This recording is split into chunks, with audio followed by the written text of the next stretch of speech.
Sorry কোয়ারশন fraud মিসরিপ্রেজেন্টেশনের মাধ্যমে কোন concept নিলে এর ফলে কোন এগ্রিমেন্ট হলো সেটা ভয়েডেবল হয়, সেটা আমরা দেখছিলাম। 19 এতে বলা আছে power to set aside contract induced by undue influence দেখাও, অর্থাৎ আগেরটাতে ছিল মিসরিপ্রেজেন্টেশন ফ্রড আর কোয়ারশন, আর এখানে আনডিউ ইনফ্লুয়েন্স বললো, এখানেও পাশে লিখে রাখো ভয়েডেবল। অর্থাৎ কারো কাছে যদি আনডিউ ইনফ্লুয়েন্স খাটায় কোনো সম্মতি নেওয়া হয় সে ধরনের এগ্রিমেন্টটাও হবে ভয়েডেবল এগ্রিমেন্ট। ক্লিয়ার? মাথায় রাখবা। হ্যাঁ, নাম্বার 20 তে চলে যাও। এখানে বলতেছে দেখো 6টা স্টার দাও নাম্বার 20 তে। এগ্রিমেন্ট ভয়েড, ভয়েড শব্দটা গুণ করো। তার মানে আমরা 19 আর 19 এতে দেখছিলাম ভয়েডেবল এগ্রিমেন্ট কোনগুলো, হ্যাঁ, আর 20 এ যা বলতেছে ভয়েড এগ্রিমেন্ট কোনগুলো। 20 থেকে দেখো পরীক্ষায় আসে যে 5টা ভয়েড এগ্রিমেন্টের লিস্ট লেখো, 5টা ভয়েডেবল এগ্রিমেন্টের লিস্ট দাও। এখানে বলতেছে agreement void where both parties are under mistake। দেখো both parties are under mistake as to matter of fact, মানে উভয় পক্ষই যদি কোনো ঘটনাগত ভুল থাকে দুজনেরই, তাহলে এর ফলে যদি কোনো এগ্রিমেন্ট হয় এগ্রিমেন্টটা ভয়েড। যেমন আমি বাড়িতে ঘোড়া রেখে আসছি, ঘোড়াটা জীবিত ছিল তখন, তুমিও জানো যে আমার বাড়িতে একটা ঘোড়া আছে, বাজারে এসে আমরা দুজনে চুক্তি করলাম, এগ্রিমেন্ট করলাম ঘোড়া বিক্রির, কিন্তু ইতিমধ্যে ঘোড়াটা মারা গেছে। এই যে আমাদের উভয়েরই কিন্তু ঘোড়ার বিষয়ে একটা ভুল ধারণা আছে, মিস্টেক অফ ফ্যাক্ট হচ্ছে উভয়েরই, শুধু একজনের না। আমিও জানি ওটা জীবিত আছে, তুমিও জানো যে আমার বাড়িতে একটা ঘোড়া ভালো আছে, তাহলে এরকম হলে সেটাকে মিস্টেক ম্যাটার অফ ফ্যাক্টের কারণে যেহেতু উভয় পক্ষের ভুল, এগ্রিমেন্টটা ভয়েড হয়ে যাবে। হ্যাঁ, জানবা। উদাহরণ বলতে 6টা করে স্টার দাও। তাহলে আমরা মিস্টেক অফ ফ্যাক্ট উভয় পক্ষের হলে তখন কি হয় সেটা দেখলাম। 21 এ চলে যাও, 3টে স্টার দাও। এখানে বলতেছে effect as to of mistake as to law। দেখো mistake as to law, ল এর যদি ভুল হয়, ল এর ভুল হলে সেই ক্ষেত্রে এই ভয়েডেবল হওয়ার সুযোগ নেই। দেখি আমরা কি বলতেছে, a contract is not voidable। দেখো is not voidable, এটা voidable হবে না because it was caused by a mistake as to any law enforced in Bangladesh। মানে একজন বলতেছে আমি তো জানতাম না যে বাংলাদেশে এমন আইন আছে বা এমন আইন নাই,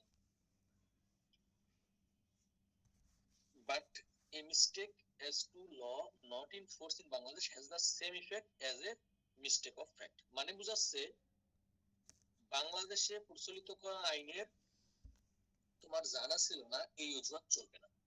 ধরে নিতে হবে আইন সবাই জানে, হ্যাঁ, ওই অজুহাতে তুমি ভয়েডেবল করতে পারবে না, বলতে পারবে না যে আমি জানতাম না এই জন্য আমি এখন আর চুক্তি করবো না, এটা বলার সুযোগ নেই। কিন্তু দেশের বাইরে কোনো আইন, অন্য দেশের কোনো আইনের ক্ষেত্রে সেই ক্ষেত্রে ভয়েডেবল হয়ে যাবে, কারণ অন্য দেশের আইন আমাদের জানতে হবে, আমরা জানবো এমনটা নিয়ম আছে, কিন্তু বাংলাদেশের আইনগুলো আমরা জানবো। উদাহরণটাতে 3টে স্টার দাও। এবার চলে যাও contract caused by 22, contract caused by mistake of one party as to matter of fact। দেখাও one party as to matter of fact 22 3টে স্টার দাও।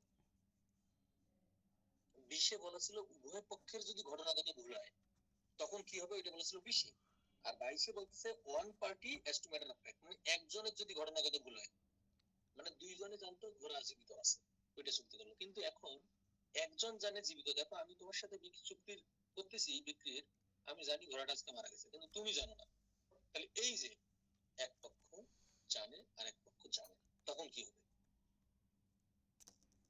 a contract is not voidable merely because it was caused by one of the parties। সেই ক্ষেত্রে তোমার ইচ্ছার উপর ওটা depend করতেছে। হ্যাঁ, তুমি চাইলে ওটাকে ভয়েড বা ভ্যালিড করতে পারবে, ভ্যালিড তো করার সুযোগ নাই, সাধারণত ভয়েড হয়ে যায় যেহেতু এক পক্ষের ভুল। হ্যাঁ, কিন্তু আমি চাইলে ওটাকে ইনফোর্স করতে পারবো না, কেন না, কারণ আমি জানি যে ঘোড়াটা আজকে মারা গেছে। 3টে স্টার দিয়ে দেবো। 23 চলে যাও, 6টা স্টার দাও। What considerations and object. দেখাও কোন প্রতিদানগুলো এন্ড অবজেক্ট গুলো আর লফুল, কোন প্রতিদানগুলো আর অবজেক্ট গুলো উদ্দেশ্যগুলো লফুল এন্ড হট নট, কোনগুলো লফুল নয় এটা এখানে বলা আছে। আমরা তোমার কাছে আমি ঘোড়া বিক্রির চুক্তি করলাম গাজার বিনিময়ে বা মদের বিনিময়ে, এই ক্ষেত্রে কি এই কনসিডারেশনটা লফুল হবে কিনা, বা আমি তোমার কাছ থেকে একটা জায়গা কিনতেছি পতিতালয় দেওয়ার জন্য, এই উদ্দেশ্যটা আমার লফুল হবে কিনা, এগুলো এখানে বলা আছে। খুবই গুরুত্বপূর্ণ একটা ধারণা।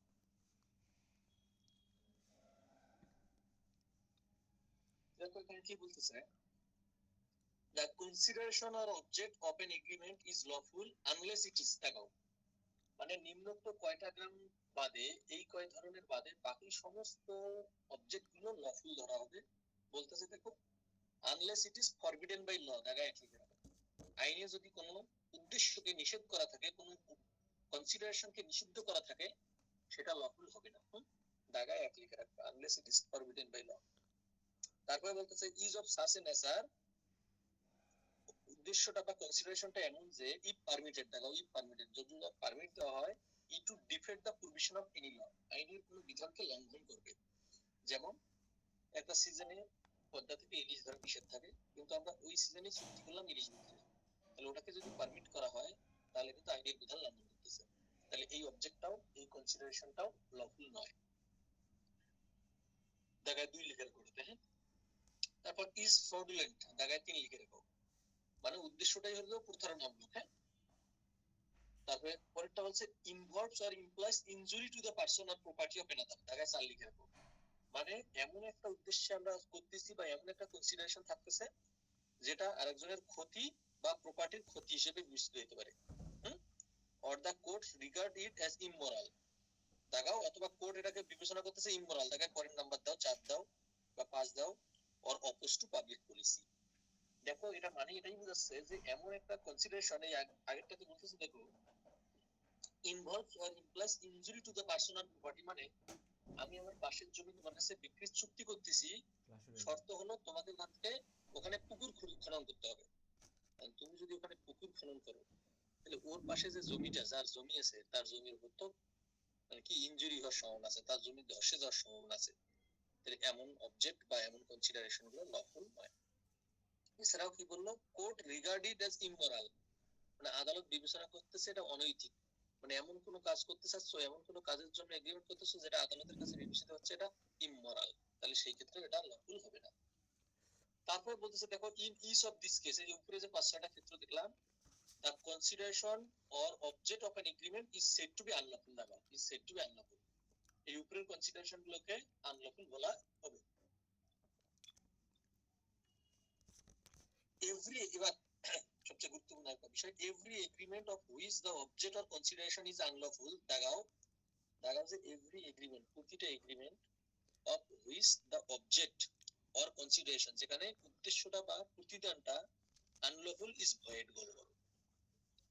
তাহলে প্রতিটা অবজেক্ট বা কনসিডারেশন যেখানে আনলফুল, সেই ওই আনলফুল কনসিডারেশন যদি থাকে তখন এগ্রিমেন্টটা হয়ে যাবে ভয়েড।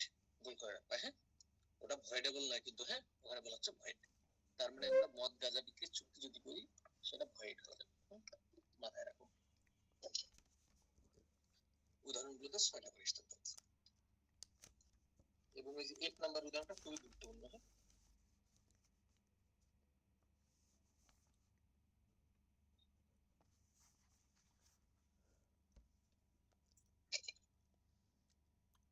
এবার চলে যাও 24 নম্বর ধারা, একটা স্টার্ট দাও। এগ্রিমেন্ট ভয়েড, এই এগ্রিমেন্টটা কি হয়ে যাবে void if consideration and object, যদি প্রতিদান বা উদ্দেশ্য আনলফুল ইন পার্ট, আংশিকভাবে আনলফুল হয়, মানে আমি তোমার কাছে একটা কিছু বিক্রির চুক্তি করতেছি, একটা কলম বিক্রির চুক্তি করতেছি, 2 টাকা দিবা আর 20 গ্রাম গাঁজা দিবা, 2 টাকা এবং 20 টাকা গাঁজা, না সরি 20 গ্রাম গাঁজা। এই যে দেখো কনসিডারেশনের একটা পার্ট আনলফুল, এই কনসিডারেশন বা অবজেক্টের একটা পার্ট যদি আনলফুল হয় তাহলে এগ্রিমেন্টটা হবে ভয়েড, মাথায় রাখবা। হ্যাঁ, উদাহরণটাতে 3টা স্টার দাও। চলে যাও 25 নম্বর সেকশন, 6টা স্টার দাও। 25-এ কি বলতেছে খেয়াল করো। 25-এ বলতেছে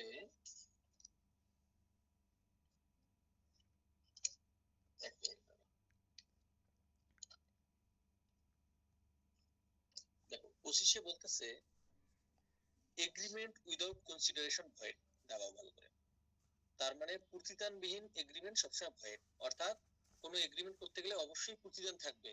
তুমি তো একজনকে এমনি একটা জিনিস দিতে পারো না, নিশ্চয়ই কিছু না কিছু প্রতিদান থাকতে হবে। হ্যাঁ, তাহলে নর্মাল কথা হলো নো কনসিডারেশন নো এগ্রিমেন্ট। তার মানে বুঝাচ্ছে দেখো agreement without consideration void, consideration বিহীন প্রতিদান বিহীন সম্মতি সর্বদা বাতিল। ব্যতিক্রম আছে কয়েকটা। নাম্বার 1 কি বলছে, unless it is in writing and registered, দেখাও যদি লিখিত এবং নিবন্ধিত হয়, এটা একটা জায়গায় 1 লিখে রাখো। or is a promise to compensate for something done, জায়গায় 2 লিখে রাখো। is a promise to compensate, একটা প্রমিস করতেছো তুমি কাউকে ক্ষতিপূরণ দিতে for something done, যেটা অলরেডি করা হয়েছে।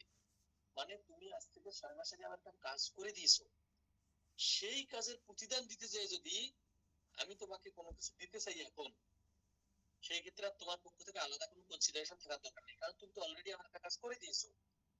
অর্থাৎ অতীতকালে সংগঠিত কোনো কাজের জন্য যদি আমি কোনো কিছু তোমাকে পে করতে চাই, তখন আর আলাদা করে তোমার পক্ষ থেকে কোনো কনসিডারেশন থাকার দরকার নাই, কারণ তুমি অলরেডি আমাকে কাজ করে দিয়েছো। হ্যাঁ, তাহলে দেখো বলতেছে কি যে promise compensate for something done, এটা একটা গেল 2 দেখলাম। এবার আরেকটা বলতেছে or a promise to pay a ডেপ্ট বার বাই লিমিটেশন, জায়গায় 3 লিখে রাখো। A promise to pay a ডেপ্ট, প্রমিস করতেছে একটা ঋণের টাকা দিতে বার বাই লিমিটেশন, মানে হচ্ছে তামাদিতে বাড়িত ঋণ পরিশোধের জন্য যদি আমরা কাউকে কিছু দিতে চাই, ধরো তুমি আমার কাছ থেকে টাকা পাইবা, আমরা জানি অর্থ আদায় করতে হয় 3 বছরের মধ্যে, 20 বছর হয়ে গেছে, তার মানে তোমার তামাদিতে বাড়িত হয়ে গেছে। এই তামাদিতে বাড়িত হওয়ার পরে এখন এসে তোমার মধ্যে সুবুদ্ধি উদয় হয়েছে, তোমার মনে হচ্ছে যে না ওর টাকাটা আমি মেরে দেওয়া ভুল হয়েছে, আমি ওর টাকাটা ওকে ব্যাক দিই। তখন তুমি ওকে টাকাটা ব্যাক দিতে চাচ্ছ, কিন্তু তোমার আবার এটাও মনে হচ্ছে যে না মৌখিক ভাবে দিলে যদি অস্বীকার করে, তাই লিখিত তুমি চুক্তি আকারে দিতে চাচ্ছ। তাহলে এই যে তামাদিতে বাড়িত ঋণের টাকা পরিশোধের ক্ষেত্রেও তুমি যে ওকে টাকাটা দেওয়ার জন্য চুক্তি করতেছো, এগ্রিমেন্ট করতেছো, ওর পক্ষ থেকে আলাদা কোনো প্রতিদান থাকার দরকার নেই, কারণ ও তোমার কাছে পাই দেওয়ার সময়। তাহলে 3টে আমরা ব্যতিক্রম দেখলাম। হ্যাঁ, যে ক্ষেত্রে প্রতিদানবিহীন এগ্রিমেন্টও ভ্যালিড হয়, অন্যথায় প্রতিদানবিহীন এগ্রিমেন্ট ভয়েড। আরো দেখি আছে কিনা, an agreement made without consideration is void unless, একে বলতেছে it is expressed in writing and registered, মানে শর্ত হইতে হবে এটা লিখিত এবং রেজিস্টার্ড থাকবে। হ্যাঁ, under the law for the time being enforced for the registration of document and is made on account of the account, কখনো যদি কোনো কিছু on account of natural love and affection between parties standing in a near relation, ঢাকায় 4 number দিয়ে রাখো। অর্থাৎ কখনো যদি ন্যাচারাল লাভ এন্ড এফেকশনে নিয়ার রিলেশনের মধ্যে কাউকে কিছু দেওয়া হয়, ধরো বাবা ছেলেকে একটা জমি দিচ্ছে বা বাবা ছেলেকে একটা কিছু দিচ্ছে, সেই ক্ষেত্রে ছেলের পক্ষ থেকে আলাদা কোনো কনসিডারেশন থাকার দরকার নেই, কারণ এখানে ন্যাচারাল লাভ এন্ড এফেকশনে এটা প্রদান করা হচ্ছে নিয়ার রিলেশনের মধ্যে। হ্যাঁ, এবার চলে যাও এই 2 আর 3-এ, অলরেডি আমরা যে 2 আর 3 পড়াইছি ওই 2 আর 3 এখানে বলা আছে। হ্যাঁ, অর্থাৎ অতীতকালে সংগঠিত কোনো কাজের বিনিময়ে যদি কোনো কিছু এখন আমরা দিতে চাই, অপর পক্ষ থেকে কোনো প্রতিদান থাকার দরকার নেই। আরেকটা হলো তামাদিতে বাড়িত ঋণের জন্য টাকা পরিশোধ করতে গেলে, মানে টাকা প্রদান করতে গেলে এখন আর আলাদা করে প্রতিদান থাকার দরকার নেই। তাহলে এই ক্ষেত্রগুলোতে প্রতিদান থাকার দরকার নাই, এই সময়গুলোতে এই পরিস্থিতিগুলোতে প্রতিদানবিহীন সম্মতি ভ্যালিড, এর বাইরে প্রতিদানবিহীন সম্মতি ভয়েড। অর্থাৎ নরমাল কোনো পরিস্থিতিতে প্রতিদান না থাকলে সেটা এগ্রিমেন্ট হবে না। ঠিক আছে, এখানে হলো ব্যতিক্রম কয়েকটা আছে, উদাহরণগুলোতে 6টা করে স্টার্ট। চলে যাও 26-এ, 6টা স্টার্ট দাও। 26-এ বলতেছে agreement in restraint of marriage, মানে বিবাহের প্রতিবন্ধকতা দিয়ে যদি কোনো এগ্রিমেন্ট করা হয়, agreement in restraint of marriage গোল করে রাখবা, ভয়েড শব্দটা গোল করবা আলাদা করে। মানে আমি যদি কোনো প্রাপ্তবয়স্ক মানুষকে সাথে চুক্তি করি, চুক্তির শর্ত দেই যে সে বিবাহ করতে পারবে না আগামী 6 বছর, 5 বছর, 4 বছর, হ্যাঁ, তাহলে সেই চুক্তিটা বাতিল। তবে সেই যে মানুষের সাথে আমি চুক্তি করতেছি সে যদি নাবালক হয়, আমি চুক্তি করতে পারবো সাবালক না হওয়া পর্যন্ত সে বিয়ে করতে পারবে না। অর্থাৎ নাবালকের ক্ষেত্রে দেওয়া যাবে এরকম শর্ত, কিন্তু কোনো স্বাভাবিক মানুষ, কোনো সাবালক মানুষের সাথে এমন চুক্তি যদি করি এবং তাকে যদি বিবাহের প্রতিবন্ধকতা দিয়ে চুক্তি করি, সেই চুক্তিটা বাতিল। দেখো বলতেছে agreement in restraint of the marriage of any person other than a minor, দেখো আদার দ্যান এ মাইনর ব্যতীত যে কোনো ব্যক্তিকে এমন যদি যদি শর্ত দিই আমি, সেই চুক্তিটা বাতিল, ভয়েড লিখে রাখবা। হ্যাঁ, চলে যাও সেকশন 27। সেকশন 27 এ বলতেছে 6টা স্টার দিবা। Agreement in restraint of trade, দাগাও ইন রেস্ট্রেন্ট অফ ট্রেড মানে ব্যবসার প্রতিবন্ধকতা দিয়ে কোনো যদি এগ্রিমেন্ট করি, ব্যবসা করতে পারবে না এমন শর্ত দিয়ে যদি কোনো এগ্রিমেন্ট করি, ভয়েড শব্দ গ্রহণ করো, তাহলে সেই এগ্রিমেন্টটা ভয়েড। আমি বললাম যে তুমি এই চায়ের দোকান দিতে পারবে না বা তুমি এই ব্যবসা করতে পারবে না, দিয়ে একটা চুক্তি করলাম, তাহলে সেটা void. and saving of agreement not to carry on, দাগাও not to carry on business of which goodwill is sold, দাগাও goodwill is sold। তাহলে নরমাল কথা হলো ব্যবসার প্রতিবন্ধকতা সৃষ্টি করে, ব্যবসার প্রতিবন্ধকতার শর্ত দিয়ে কোনো এগ্রিমেন্ট করলে সেই এগ্রিমেন্টটা ভয়েড, এটা হলো নরমাল কথা। তবে ব্যতিক্রম হলো যদি কখনো কোনো ব্যক্তি তার ব্যবসার গুডউইল বা সুনাম বিক্রি করে। গুডউইল বা সুনাম কি? আমি একটা বিশেষ ধরনের চা বানাতে পারি, তুমি আমার দোকানে ছিলা বা তুমি আমার দোকানে প্রতিদিন চা খাইতে এসেছে, আমাকে বলছো বাবা আপনার এই চায়ের টিপসটা বানানোর কৌশল আমাকে শেখান, বা তুমি আমার দোকানে নিয়মিত থেকে আমার কাস্টমার মানে আমার ওই কর্মচারী হিসেবে ওটা শিখলাম। সেই ক্ষেত্রে আমি তোমার সাথে চুক্তি করতে পারি, যেহেতু ওটা আমার ব্যবসার গুডউইল বা সুনাম, আমি বলতে পারি তুমি এই নির্ধারিত সীমার মধ্যে চায়ের দোকান দিতে পারবে না যতদিন পর্যন্ত ধরো আমার কাস্টমার আসে। তবে সেটা সারা বাংলাদেশ এমন শর্ত দেওয়া যাবে না, একটা নির্ধারিত সীমা পর্যন্ত দিতে পারবা, যে এই সীমা পর্যন্ত তুমি চায়ের দোকান করতে পারবা। ক্লিয়ার? তাহলে নরমালি ব্যবসার প্রতিবন্ধকতা সৃষ্টি করে কোন ধরনের শর্ত দেওয়া যায় না, দিলে সেটা বাতিল। তবে গুডউইল বিক্রি করলে দেওয়া যায়, গুডউইল বা সুনাম। হ্যাঁ, সুনাম শিখায় যদি কাউকে কোনো কিছু শিখাই দাও, সেই ক্ষেত্রে ওকে তুমি শর্ত দিতে পারবা, নির্ধারিত সীমার মধ্যে সে ব্যবসা করতে পারবে।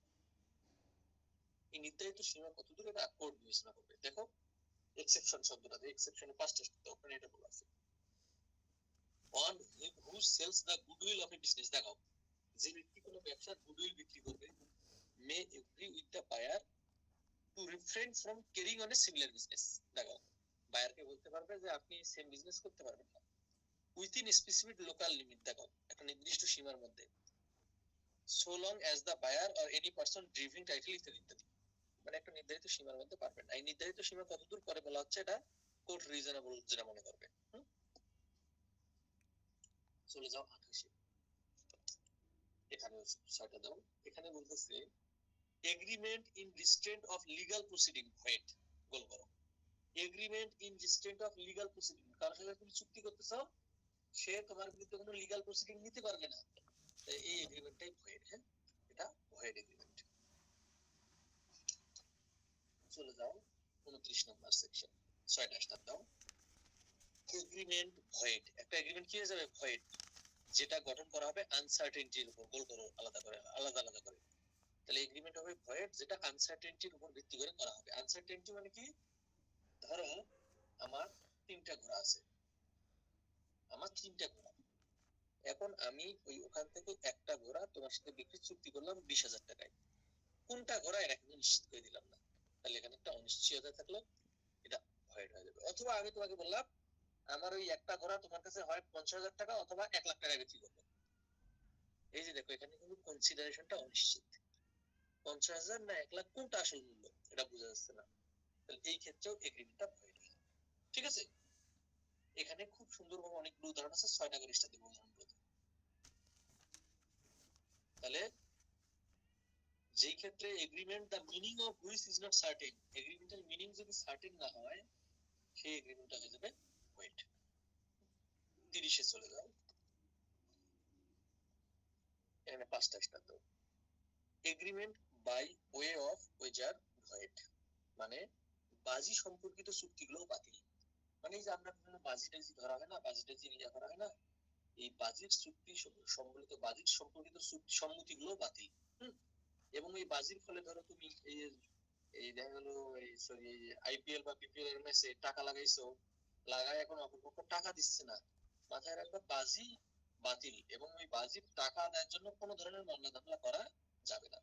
পাশে লিখে রাখতে পারো যে বাজির টাকা উদ্ধারের জন্য কোনো মামলা করা যাবে না, কোনো সুযোগ নেই। তাহলে দেখো কি বলতেছে, agreement by way of wager are void, তাহলে বাজির চুক্তি বাতিল, and no suit shall be brought, দেখো, for requiring anything, কোনো মামলাও দায়ের করা যাবে না কোনো কিছু রিকভার করার জন্য, টাকা আদায়ের জন্য। চলে যাও এক্সেপশনে। Exception in favour of certain prizes for horse race. মাথায় রাখবা, ঘোড় দৌড়ের ক্ষেত্রে ব্রিটিশরা ঘোড় দৌড় পছন্দ করতো, তো এই ঘোড় দৌড়ের ক্ষেত্রে তারা ব্যতিক্রম দিয়ে রাখছে। বলা আছে ঘোড় দৌড়ের ক্ষেত্রে যে জিতবে সেই ব্যক্তিকে প্রাইজ দেওয়ার জন্য বা কোনো প্লেট দেওয়ার জন্য বা ওই ব্যক্তিকে কোনো টাকা যদি প্রদান করতে চাও এবং সেই টাকা যদি 500 টাকা বা তার বেশি হয়, তাহলে সেই এগ্রিমেন্টটা ভ্যালিড হবে। অর্থাৎ জয়ী প্রার্থীকে তুমি এত টাকা দিবা, এত টাকার পুরস্কার দিবা, এমন কোনো চুক্তি করলে সেটা আবার ভ্যালিড। হ্যাঁ, এটাই এরা এখানে বলতেছে। শেষ থেকে দুইটা লাইন, তিনটা লাইন দেখো। Agreement to subscribe or contribute made or entered into for or toward any plate, এই যে কোনো প্লেট দিবা, প্রাইজ দিবা, or sum of money দিবা of the value or amount of 500 টাকা or upward, 500 টাকা বা তার বেশি, to be awarded the winner, winner কে দিবা তুমি এমন টাকা দেওয়ার জন্য চুক্তি করতেছো, or winners of any horse race, সেই ক্ষেত্রে ওটা ভ্যালিড হিসেবে গণ্য হবে। ঠিক আছে, তাহলে আমরা দেখলাম নরমালি বাজিত চুক্তি ভয়েড, টাকা দেওয়ার জন্য মামলা করা যাবে না। তবে হর্স রেসের ক্ষেত্রে 500 টাকার বেশি মূল্যের যদি কোনো প্রাইজ বা কোনো কিছু দেওয়ার জন্য দেওয়ার কথা বলে চুক্তি করো, সেই ক্ষেত্রে ভ্যালিড। চলে যাও 31 নম্বর, দাঁড়া 5টা স্টেপ দাও। দেখো 31 কি বলতেছে, কন্টিনজেন্ট কন্ট্রাক্ট ডিফাইন্ড, মানে ঘটনা ঘটা সাপেক্ষে চুক্তি এখানে বলা আছে। ঘটনা ঘটা সাপেক্ষে অর্থাৎ তোমার সাথে আমি একটা চুক্তি করলাম কোনো ঘটনা ঘটা বা না ঘটা সাপেক্ষে, সেটাকে বলা হয় কন্টিনজেন্ট কন্ট্রাক্ট। এই আগামীকাল যদি সূর্য না ওঠে তাহলে তোমাকে 500 টাকা দেবো, তার মানে ঘটনা না ঘটার উপর ভিত্তি করে একটা চুক্তি করলাম।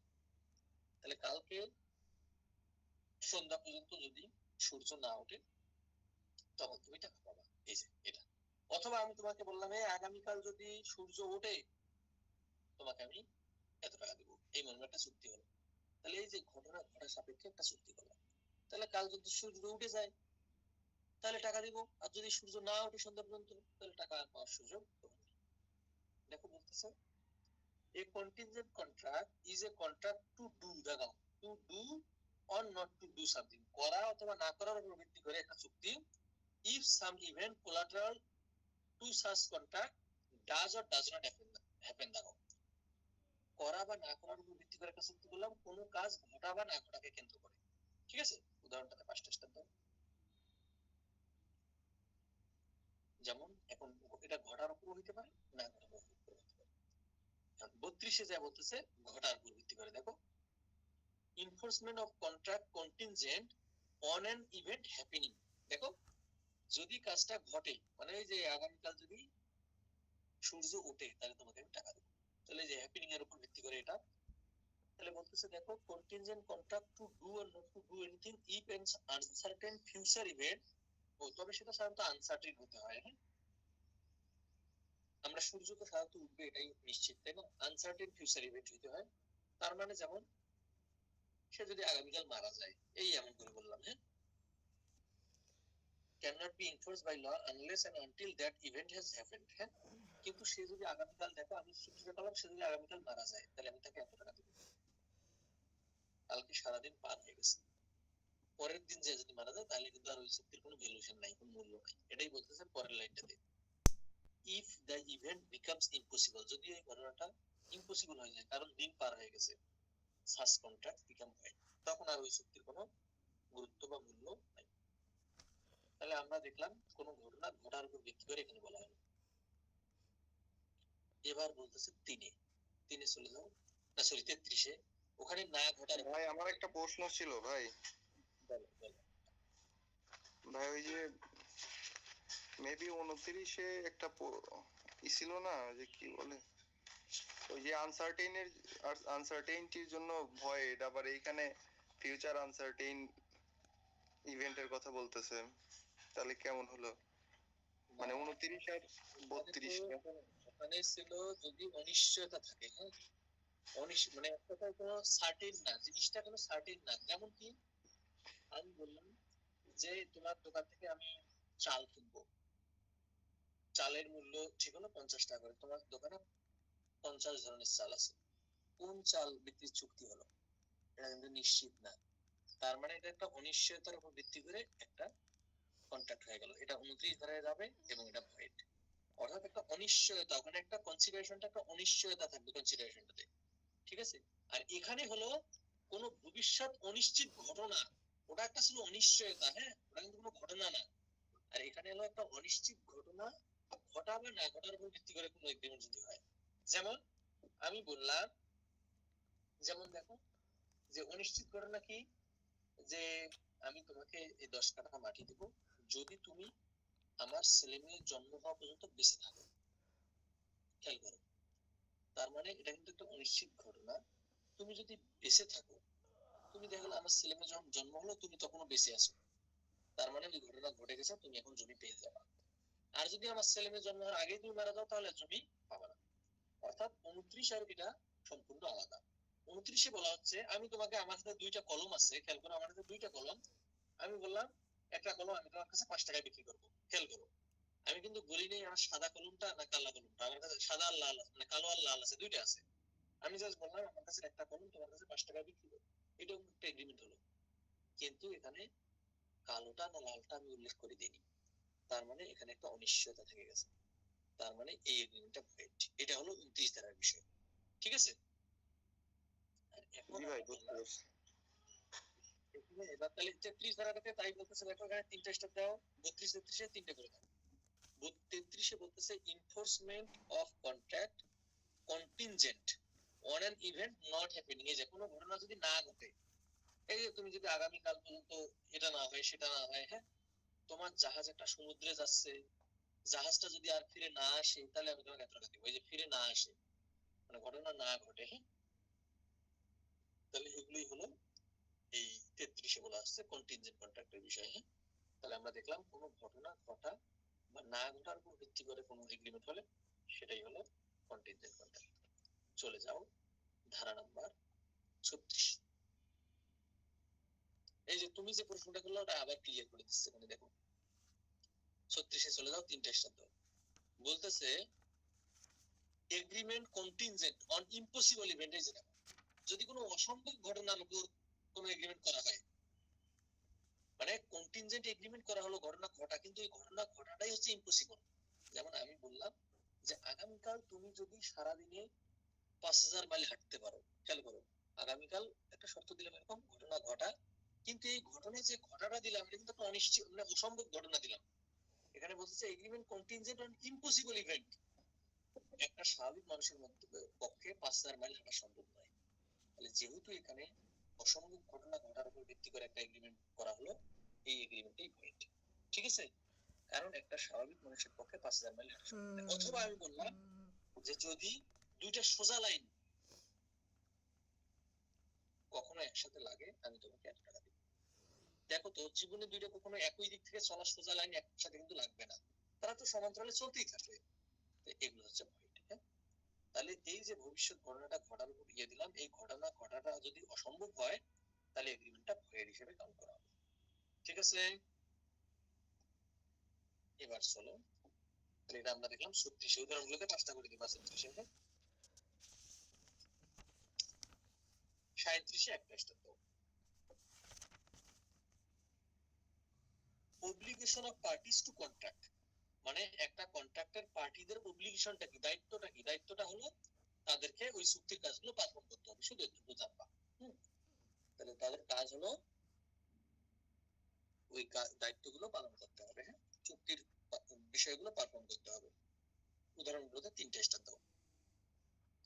চলে যাও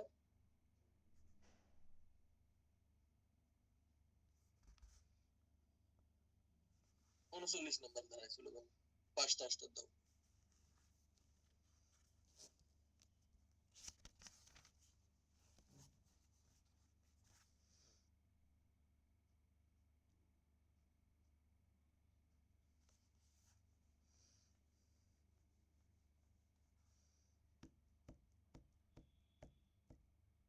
এবার দেখো এই 39-এ কি বলতেছে, effect of refusal off party, খেয়াল করো, effect of refusal off party, কোন পক্ষ যদি রিফিউজ করে টু পারফর্ম প্রমিস অনলি, ধরো আমি তোমার সাথে কলম বিক্রির চুক্তি করলাম এখন 5 টাকায়, আমি যদি কলমটা দিতে তোমাকে না চাই যে আমি তো আর কলম দিব না, অথবা তুমি যদি বলো যে না আমি 5 টাকা দিতে দিব না, অর্থাৎ কোন এক পক্ষ effect of refusal off party to perform promise wholly শব্দ ব্যবহার করবা। মানে কোন পক্ষের যে প্রমিসটা সে যদি হোললি করতে অস্বীকৃতি জানায়, মানে পুরোটাই যদি করতে অস্বীকৃতি জানায়, সেই ক্ষেত্রে অপর পক্ষের সুযোগ থাকবে কয়েকটা। খেয়াল করো, তাহলে আমি বললাম যে এখন আর আমি কলম তোমাকে দিব না, খেয়াল করো, তাহলে আমি আমার অংশ সম্পূর্ণ অস্বীকার করতেছি করার জন্য। এই ক্ষেত্রে তোমার সুযোগ থাকবে কয়েকটা। নাম্বার ওয়ান, তুমি চাইলে এই কন্ট্রাক্টটা ইন করতে পারবা, শেষ করে দিতে পারবো, ঠিক আছে আর এই চুক্তি আমাদের মধ্যে থাকবে না, এটা একটা তোমার অধিকার। নাম্বার টু, এর ফলে তোমার কোনো ক্ষতি হলে তুমি ক্ষতিপূরণ চাইতে পারবে। তাহলে আমরা দেখলাম এক নম্বরে হলো তুমি চুক্তিটা শেষ করে দিতে পারবা, চুক্তিটার কার্যকরিতা শেষ করতে পারবা। দুই নম্বরটা হলো তুমি চাইলে ক্ষতিপূরণ চাইতে পারবা। এই 39 ধারায় জাস্ট বলতেছে তুমি শেষ করতে পারবা ওটা। দেখো বলতেছে when a party to a contract has refused to perform, দেখো refused to perform or disabled himself from performing his promise in his entirety, দেখো entirety মানে পুরোটাই যদি করতে তুমি অস্বীকার করো, the promise you অপর পক্ষ গোল করো may put an end to the contract, চুক্তিটা শেষ করতে পারবে। ঠিক আছে, এটা জানবো। উদাহরণগুলোতে 7টা করে দিবা, খুব গুরুত্বপূর্ণ উদাহরণ, গায়কের উদাহরণ। হ্যাঁ, অর্থাৎ এই যে গান গাওয়ার চুক্তি হয়েছে, তুমি আমার কনসার্টে গান গাবা, সেজন্য তোমার সাথে আমার একটা চুক্তি হয়েছে, কিন্তু তুমি অসুস্থ বা অন্য কোনো কারণে গান গাইতে পারতেছো না, তাহলে তখন আমি বলতে পারবো ঠিক আছে চুক্তি শেষ, এটা একটা বলতে পারবো। আর আমি ক্ষতিপূরণ চাইতে পারবো, ক্ষতিপূরণের ধারা আমরা আরো পরে দেখবো। এখন জাস্ট দেখলাম যে আমরা চুক্তিটা শেষ করে দিতে পারবো। হ্যাঁ, চলো উদাহরণগুলোতে 7টা করে দিলাম। 40 নাম্বার ধারাটা যাও, 3টা স্টার দাও। 40-এ বলতেছে person by whom promise is to be perform, মানে কোন ব্যক্তিকে ওই চুক্তির কাজগুলো করতে হবে। অ্যান্সার হলো চুক্তিটা যদি এমন হয় যে চুক্তির নেচারই এমন যে যে চুক্তি করছে তাকেই পারফর্ম করা দরকার, এই ক্ষেত্রে সেই করবে। হ্যাঁ, আর অন্যান্য ক্ষেত্রে ওর পক্ষে যে কেউ করতে পারবে। যেমন দেখো আমি তোমার সাথে একটা আমার কনসার্টে গান গাওয়ার চুক্তি করলাম, দেখো তো গান গাওয়াটা এটা কিন্তু একটা পার্সোনাল কোয়ালিফিকেশন। তুমি যদি গান গাইতে না আসে তোমার ভাইকে তোমার বোনকে পাঠাও, সে তো তোমার মতো গান গাবে না, তখন তোমার লস হবে। তার মানে নেশা যদি এরকম হয় যে তাকেই ব্যক্তিগতভাবে করা দরকার, তাহলে সেই করবে। আর যদি এমন না হয়, সাপোজ তুমি আমার একটা কাজ করে দেওয়ার জন্য তোমার সাথে চুক্তি হলো, আমার একটা ঘর বেঁধে দেওয়ার জন্য, আমার একটা বাউন্ডারি ওয়াল দেওয়ার জন্য, তখন তুমি কোনো কারণে আসতে না পারলে তোমার প্রতিনিধি বা অন্য কাউকেও পাঠাতে পারবে। দেখো বলতেছে if it appears from the nature of the case, দেখাও from the nature of the case, মানে পরিস্থিতিটাই এমন যে it was the intention of the parties, দেখাও পক্ষদের ইন্টেনশনই হচ্ছে to any contract that any promise contained in it should be performed by the promisor himself, দেখো প্রমিসর himself মানে চুক্তির নেচারই এমন যে প্রমিসরকে নিজেই স্বয়ং কাজটা করতে হবে। Such promise must be by the promisor, ওই প্রমিসটা অবশ্যই প্রমিসরকেই করতে হবে। ইন আদার কেস, অন্য সব ক্ষেত্রে দ্য প্রমিসরও করতে পারবে, অর হিজ রিপ্রেজেন্টেটিভ তার ছেলেমেয়েরাও করতে পারবে, and may employ a competent person, একজন যোগ্য ব্যক্তিকেও নিয়োগ দিয়ে কাজটা করাবে। ক্লিয়ার সবার? মাথায় রাখবে। হ্যাঁ, উদাহরণগুলোতে 3টা করে। তাহলে আমরা দেখলাম কাকে কাজ করতে হয়, ওই ব্যক্তি করলে হবে কিনা। হ্যাঁ, চলে যাও 42 নম্বর ধারা, 3টা স্টার দাও। এখানে বলা আছে devolution of joint liabilities, devolution of joint liabilities মানে কি? মানে হলো যৌথ দায়িত্ব যাদের উপর ন্যস্ত হবে, অর্থাৎ জয়েন্ট লায়াবিলিটিস। দেখাও আমরা 5 জন মিলে তোমার সাথে একটা চুক্তি করেছি, তার মানে এই ক্ষেত্রে তুমি আমাদের কাজ হলো 5 জনের যদি শর্ত এরকম থাকে তাহলে 5 জনকে কাজটা সম্পাদন করতে হবে। এখানে আমাদের একটা জয়েন্ট লায়াবিলিটি তৈরি হয়েছে। ঠিক আছে, আমরা 5 জন মিলে তোমার একটা বাউন্ডারি ওয়াল দিয়ে দিব, তাহলে আমাদের 5 জনকে জয়েন্টলি করতে হবে। আমরা কেউ যদি মারা যায় তার জায়গায় তো ছেলে করবে, এটাই এখানে বলা আছে। হ্যাঁ, ঠিক একই ভাবে 43-এও একটা স্টার দাও। এখানে বলতেছে any one of the promisor may be compelled to perform, এই যে 5 জনের সাপোজ একজন বা দুজন মারা গেছে, ওর কোনো ছেলে মেয়েও নাই, আমরা 5 জন মিলে তোমার কাজটা করে দিতে চাইছি, টাকাও নিয়েছি, 2 জন মারা গেল, ওদের ছেলে মেয়েও নাই, তখন তোমরা চাইলে আমাদের বাকি তিনজনকে বা আমাদের কোনো একজনকে বাধ্য করতে পারবে, বলতে পারবো যে না আপনাদের আমার কাজ করে দিতে হবে, ওরা মারা গেছে। এটাই বলতেছে 43। ঠিক আছে, উদাহরণগুলোতে তিনটা করে স্টার্ট হবে। অর্থাৎ যখন একাধিক ব্যক্তির লায়াবিলিটি তৈরি হবে সবাই কি করতে হবে, কেউ মারা গেলে তাদের ছেলেমেয়েরা করবে, কিন্তু যদি ওরকম পসিবল না হয় তাহলে বাকি যারা থাকবে বা একজন দুজন থাকলে তাদেরকেও ওই অপর পক্ষ বাধ্য করাতে পারবে যে আমার কাজ আপনাদের করে দিতে হবে। ঠিক আছে,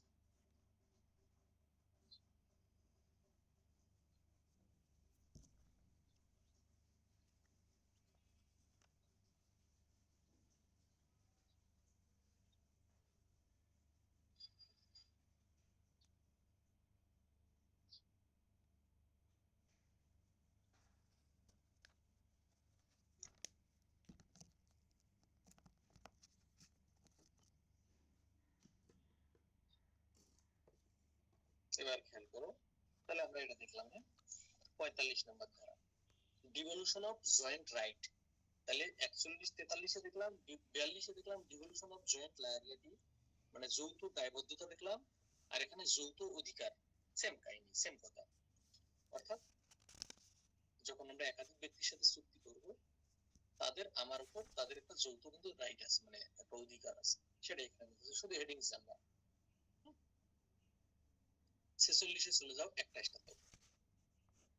এখানে বলতেছে, দেখো এই 46-এর অধ্যায়টার হেডিংসে কি বলতেছে, time and place of performance.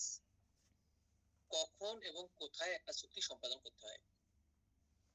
চুক্তি হলো 3 দিনের মধ্যে তুমি আমাকে টাকা দিবা, 20,000 টাকা দিবা।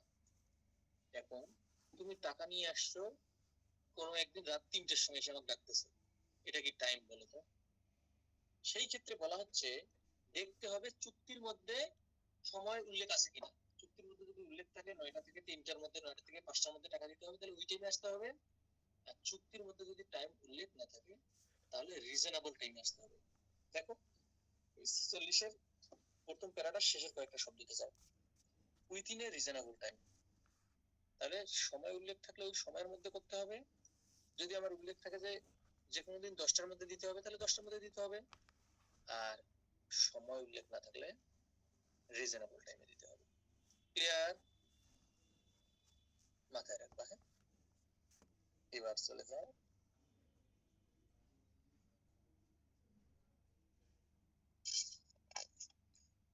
ধারা নাম্বার 49।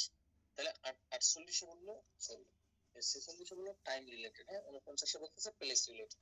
একটা স্টার দাও। একই কথা বলতেছে এখানেও, যে চুক্তির মধ্যে যদি প্লেস নির্ধারণ থাকে তাহলে ওই প্লেসেই কাজটা করতে হবে, আর প্লেস নির্ধারণ না থাকলে রিজনেবল প্লেসে। ওটা ওই ধারায় বলা আছে। দেখো ওই ধারার যে প্যারাটা আছে শেষ থেকে 2 নম্বর লাইনে দেখো, এই রিজনেবল প্লেস, একটা রিজনেবল জায়গায় কাজটা করতে হবে। আর চুক্তির মধ্যে উল্লেখ থাকলে ওই জায়গাতে করতে হবে, আর উল্লেখ না থাকলে রিজনেবল জায়গায়। হ্যাঁ,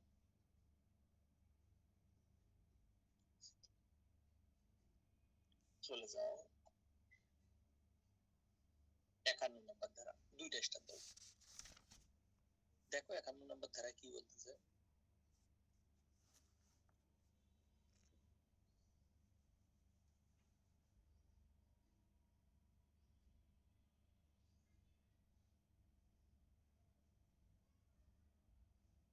দেখো 51 ধারা কি বলতেছে, promisor not bound to perform, মানে প্রমিজরকে কাজ করতে হবে না unless reciprocal promise ready and willing to perform. অপরপক্ষ যদি রেডি না থাকে তখন প্রমিজরকেও কাজ করতে হবে না। তার মানে কি? তার মানে হলো, ধরো আমি তোমার সাথে চুক্তি করলাম, তুমি গায়ক, আমার কনসার্টে গান গাও, কিন্তু তুমি গান গাওয়ার জন্য রেডি নও, তুমি গান গাবা না বলতেছো। তাহলে এই যে তুমি যদি গান না গাও, গান গাইতে না চাও, রেডি না হও, তাহলে আমার পক্ষ থেকে আমিও তোমাকে টাকা প্রদান করব না। এটাই বলতেছে এখানে। হ্যাঁ, যে প্রমিশন নট বাউন্ড টু পারফর্ম, মানে আমি আমার অংশ করতে বাধ্য নই যতক্ষণ না তুমি তোমার অংশ করতে ইচ্ছুক হও বা করো। এটাই এখানে বলা হচ্ছে। হ্যাঁ, তাহলে হেডিংস করলেই হয়ে যায় যে প্রমিশন নট বাউন্ড, মানে আমি বাধ্য নই টু পারফর্ম, কাজটা করার জন্য, আনলেস রেসিপ্রোকাল প্রমিস, মানে যতক্ষণ তুমি ready and willing to perform না হও। হ্যাঁ, এটাই এখানে বলতেছে। ক্লিয়ার? ক্লিয়ার।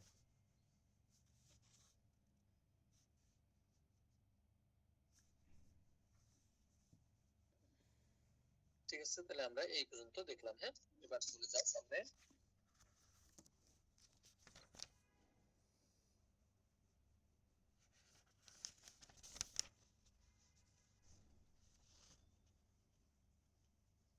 কি বলতেছে দেখো, এবার চলে যাও ৫১ হলো, আমরা চলে গেলাম সেকশন নাম্বার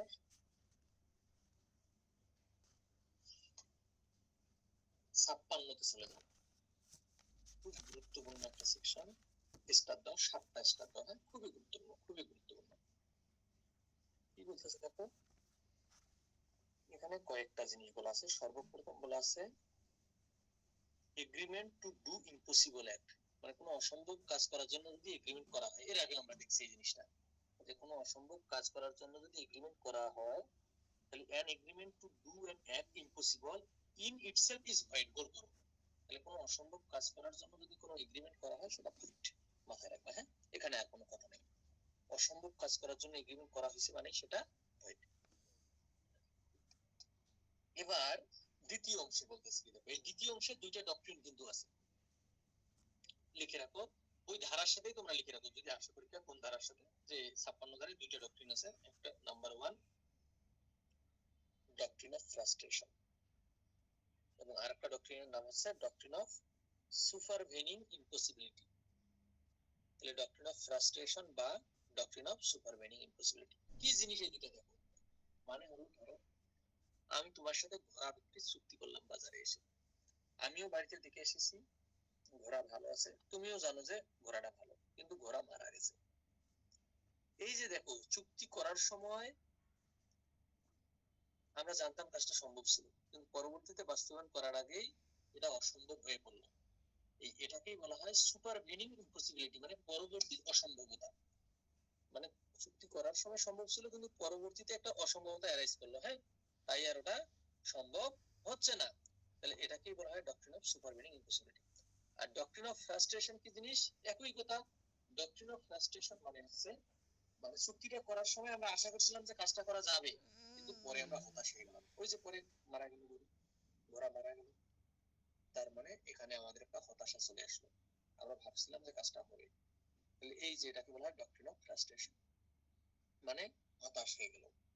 তাহলে অথবা দেখো, আমরা ভারতের সাথে চুক্তি করলাম, আহ আমাদের দেশে ভারত থেকে ৫০০ টন পেঁয়াজ নিয়ে আসা হবে। হ্যাঁ, তাদেরকে আমরা কিছু টাকা পয়সা দিলাম, কিন্তু পরে ভারতের সরকার আইন করে দিল যে বাংলাদেশের সাথে কোনো ধরনের ব্যবসা করা যাবে না। তার মানে দেখো, চুক্তি করার সময় কিন্তু সম্ভব ছিল, কিন্তু পরে অসম্ভব হয়ে গেল। এটাই হলো ডক্ট্রিন অফ ফ্রাস্ট্রেশন বা সুপারভেনিং ইম্পসিবিলিটি। ক্লিয়ার? তাহলে এখানে বলতেছি দেখো, contract to do act afterward becoming impossible. দেখো, আফটারওয়ার্ড বিকামিং ইম্পসিবল আর আনলফুল, পরবর্তীতে এটা ইম্পসিবল হয়ে গেল বা আনলফুল হয়ে গেল, প্রথমে ইম্পসিবল ছিল না। তাহলে সেই ক্ষেত্রে বলতেছে এ contract to do an act which after the contract is made become impossible or by reason of some event which the promisor could not prevent, unlawful becomes void. গোল করো, এটা ভয়েড হয়ে যাবে, এগ্রিমেন্টে ভয়েড হয়ে যাবে when the act become impossible or unlawful। যখন ওই কাজটা unlawful হয়ে যাবে তখন ওইটা ভয়েড হয়ে যাবে, মাথায় রাখবা। এবার দেখো, এই যে আমরা যে ভারতের সাথে চুক্তি করলাম, বা আমি যে ঘোড়া কেনার চুক্তি করলাম, বাজারে তো তোমাকে কিছু টাকাও কিন্তু আমি অ্যাডভান্স দিয়েছি। ভারতের সাথে ওই যে ওই পেঁয়াজ কেনার জন্য কিছু টাকাও কিন্তু অ্যাডভান্স দিয়েছি, কিন্তু পরে অসম্ভব হয়ে গেল। ঠিক আছে, কিন্তু ওই টাকাগুলো ব্যাক দিতে হবে না? বলা হচ্ছে অবশ্যই ব্যাক দিতে হবে। এটা বলা আছে এই পরের অংশে। কম্পেনসেশন ফর লস, তারপরে যদি আমাদের কোনো লস হয়, through non performance of act known to be impossible R unlawful, এটার জন্য তাকে বা তাদেরকে অবশ্যই কম্পেনসেশন দিতে হবে। ক্লিয়ার? ওই প্যারার নিচ থেকে 2 নম্বর লাইন দেখো, such promisor must make compensation to such promisee, অবশ্যই ক্ষতিপূরণ প্রদান করবে প্রমিজিকে। তাহলে এটা আমরা দেখলাম, এটা খুবই গুরুত্বপূর্ণ একটা ডক্ট্রিন। উদাহরণগুলোকে 6টা করে স্টার দিবা। তাহলে আমরা দেখলাম কাজ করার সময় সম্ভব ছিল, কিন্তু পরে অসম্ভব হয়ে গেল, সেটা আইনের কারণে হতে পারে বা অন্য কোনো কারণে হতে পারে। তাহলে সেটা হয়ে যাবে মানে ভয়েড হয়ে যাবে, এবং এর ফলে যদি কোনো সুবিধা বা কোনো টাকা পয়সা দেওয়া হয়, সেই টাকাটা অবশ্যই ফেরত দিতে হবে, প্রয়োজনে কম্পেনসেশনও দিতে হবে। এই পর্যন্তই আমাদের আজকে থাকবে। এই পর্যন্ত কে বোঝো নাই, কেউ বোঝো, যদি না বোঝো আমাকে জিজ্ঞেস করো।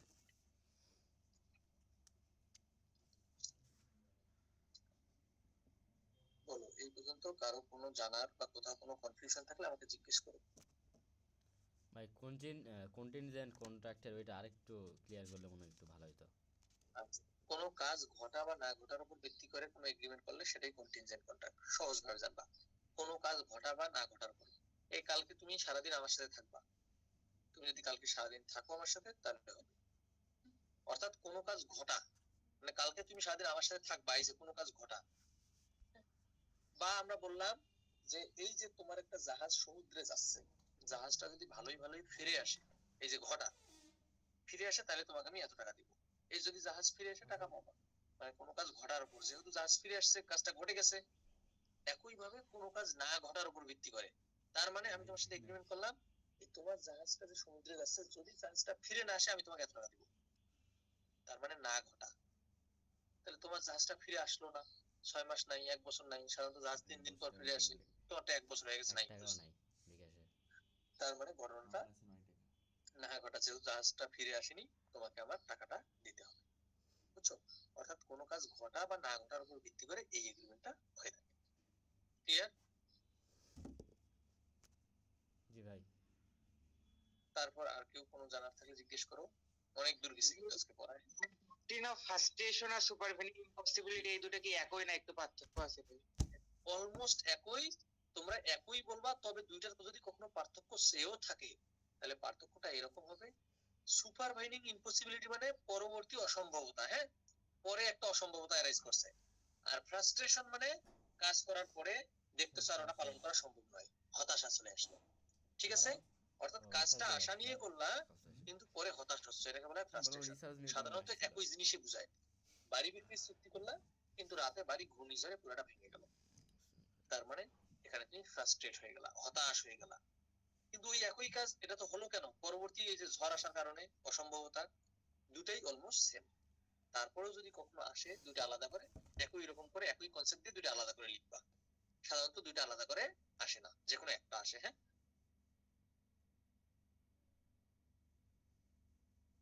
ঠিক আছে।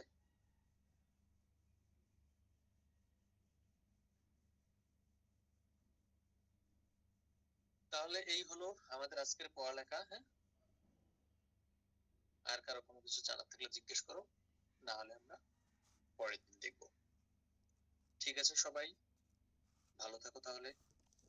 আল্লাহ হাফেজ।